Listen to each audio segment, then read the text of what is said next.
Good morning. How is everyone? So clue 1 of the mystery knit along dropped, and what do you think? I won't have any spoilers. I might at the very end of the video show you my progress so far, and I'll give a warning so you can stop the video if you don't want to see it.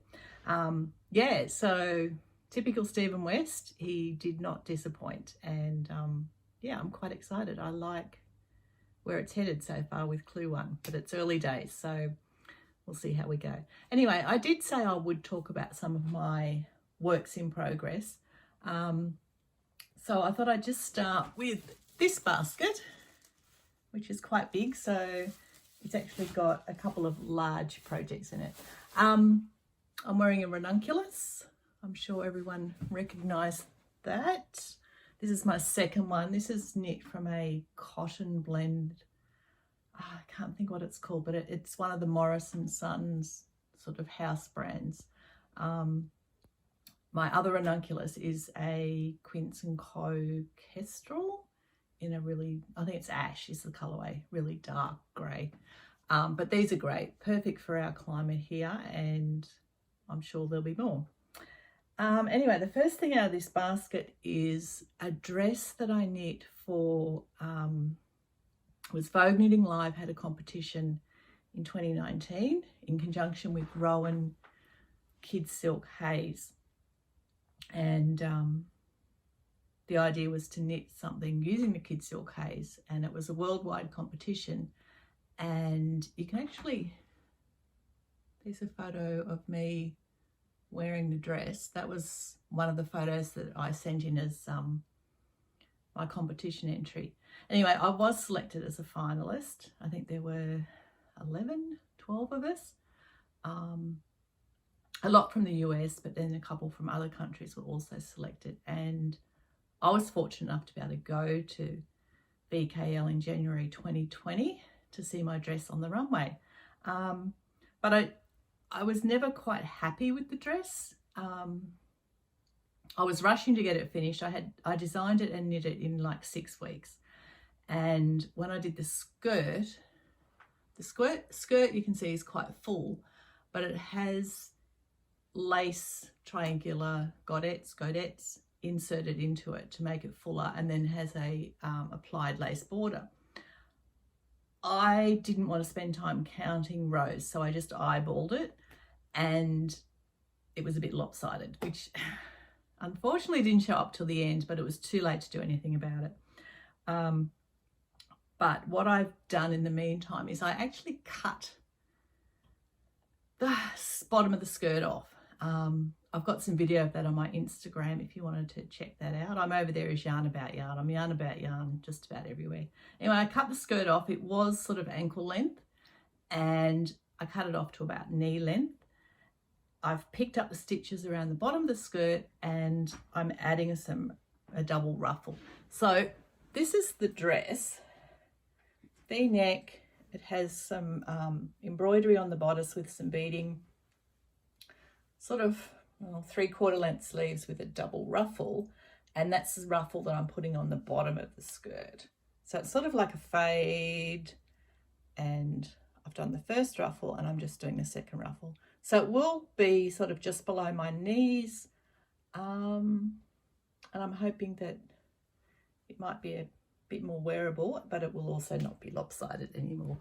So that's the first thing I'm working on in this basket, and it's taking a while because I've got no real end goal. There's no deadline I have to get that finished by, and there's hundreds of stitches.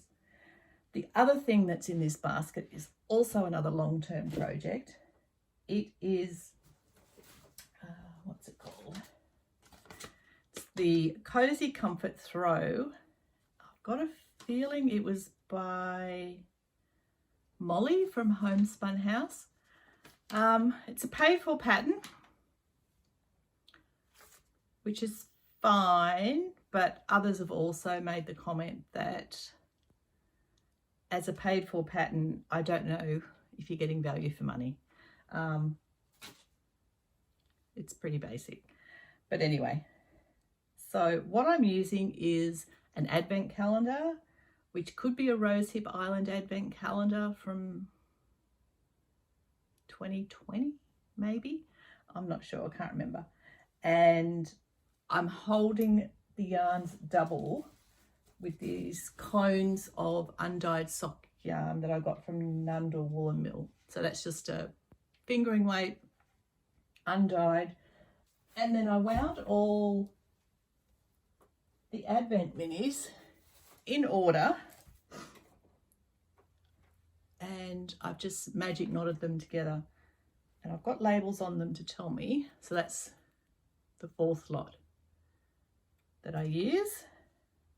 So I think I'm currently up to magic ball number 1. So I've still got a long way to go. But that's where I'm at so far.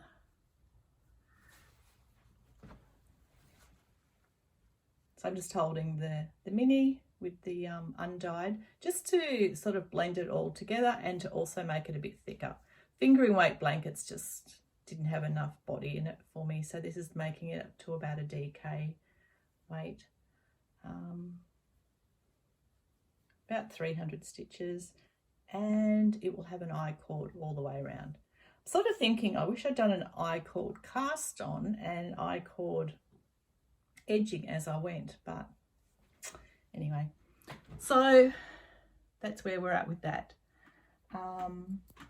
The other thing in this basket, last project, is another long-term work in progress, which I started to knit at the Bendigo, the Australian Sheep and Wool Show in Bendigo, and the last time I went to that, I think was it 2018? I think it was 2018, because I don't think I went in, I think I skipped a year, and then I was planning on going back in 2020, which of course didn't happen. So this has been a work in progress for a long time, and I guess because I cast it on to knit at the Sheep and Wool Show because it was sort of an easy knit while you're having a chat sort of knitting, and it was lightweight, didn't take up a lot of room and didn't take up a lot of my weight for the flight. Oh, I'm in the middle of a row. And I guess the reason that I haven't finished it is because it's not really suited for this climate where I am, and the Bendigo Sheep and Wool Show hasn't been on, well, it was on this year, hadn't been on for a couple of years. I wasn't traveling anywhere else where I needed a mohair cardigan, so it sort of got put on the back burner. But this is, I think it's a Mohair Locatelli pattern, and it might be Like a Cloud, I think. So the yarn is from Cola Girl Collective. It is a fingering weight and a mohair held, lace weight and a mohair held together. So 2 lace weights, and it's absolutely beautiful. It is like a cloud. Let's see if I can block that light. That's about the colour of it, and it's gorgeous. So I haven't got too far to go. Like, it is a long line cardigan, and it's probably hitting about hip length at the moment, so another few inches, and then it has, I think, about 4 inches of ribbing at the end. So yeah, whenever I sort of want to change from my current projects, that's what I grab. So this basket has got sort of long-term projects in it that I'm in no hurry to finish, just when I want to change from what I'm knitting on at the moment. So I'll go through what's in my other work in project baskets in other videos or further on in this video, and I'll also show you what I got up to at the tapestry workshops that I did on Zoom last weekend. One thing I like looking at when people are filming in their studio or living room, whatever, is, and they have a bookcase behind them, is trying to check out what books they have. So I thought I'd give you just a quick little glimpse at some of the books on my shelf, which are knitting related books. If there's anything that you see there that you would like to have a closer look at, let me know, and we can do a bit of a flip through review type thing. I'm not using as many books as what I used to, and I've actually been thinking about de-stashing them and using this part of the room for something else, but it's sort of hard to let go of some of them. But if you see anything that you're interested in, let me know and we can have a bit of a flip through.